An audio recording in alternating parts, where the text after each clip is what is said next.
Daily. Taste the Daily. இலங்கையில் புதிய ஜனாதிபதியாக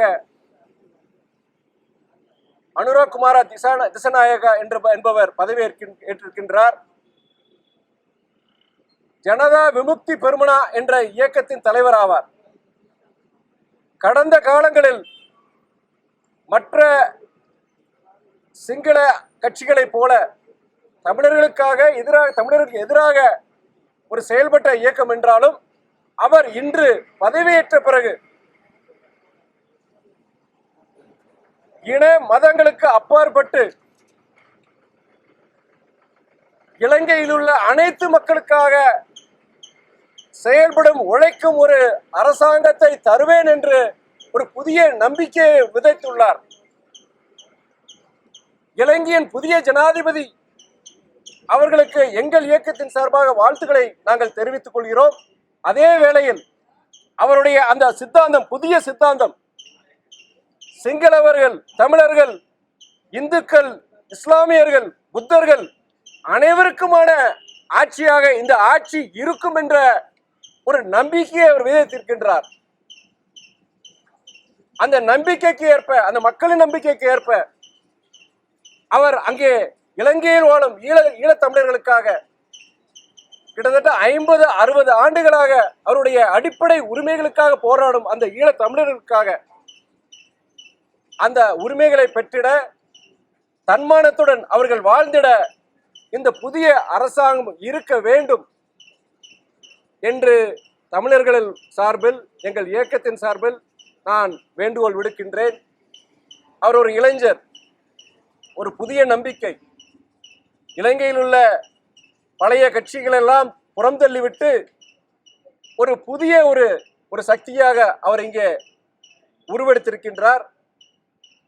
அவருடைய ஆட்சி அங்கு இலங்கையில் உள்ள அனைத்து மக்களுக்குமான ஒரு ஆட்சியாக, ஒரு சிறப்பான ஆட்சியாக இருக்க வேண்டும் என்று நாங்கள் விரும்புகிறோம்.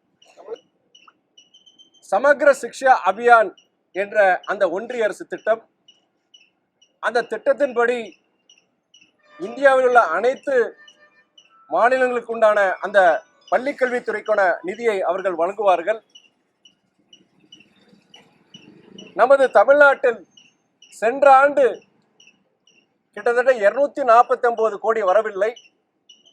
இந்த ஆண்டு, இந்த ஜூன் மாதம் வரை ஒன்றிய அரசு வழங்க வேண்டிய கிட்டத்தட்ட 500 கோடிக்கு மேலான அந்த நிதியும் நமக்கு வரவில்லை. இந்தியாவில் உள்ள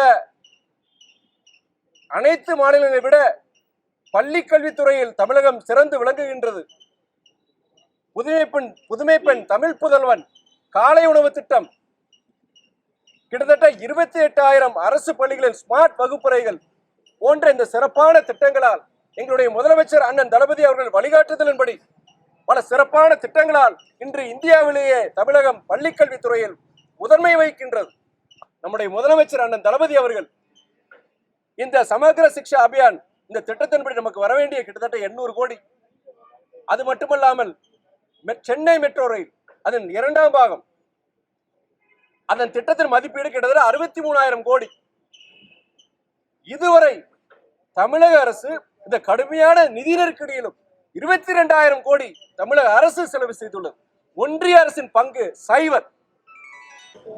மெட்ரோ ரயிலை பொறுத்தவரை இந்தியாவில் உள்ள அனைத்து மாநிலங்களும் ஒன்றிய அரசு நிதி அளித்துள்ளது. அது ஏன் தமிழ்நாட்டில் மற்றும் 2ஆம் பாகத்திற்கு அது மாநில அரசு திட்டமாக அவர் கருதுகிறார் என்று தெரியவில்லை.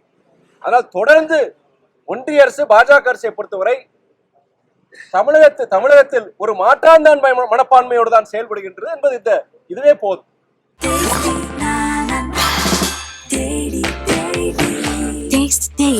Taste the Daily.